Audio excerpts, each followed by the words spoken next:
Hi, my name is Megan McMaster, and for the male reproductive system, I will be explaining the prostate, scrotum, and the glans penis.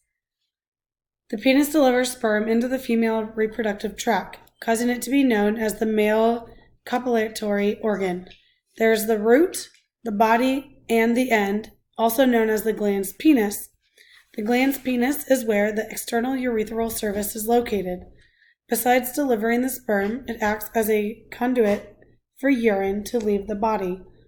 Next is the scrotum. The penis and the scrotum make up the external male genitalia. The scrotum is the sac containing the testicles. Outside of the testicles, several nerves and blood vessels live in the scrotum. Lastly, I will explain the prostate.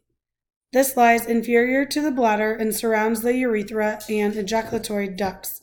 During ejaculation, prostatic smooth muscles contract and squeeze prostatic secretions into the prostatic urethra.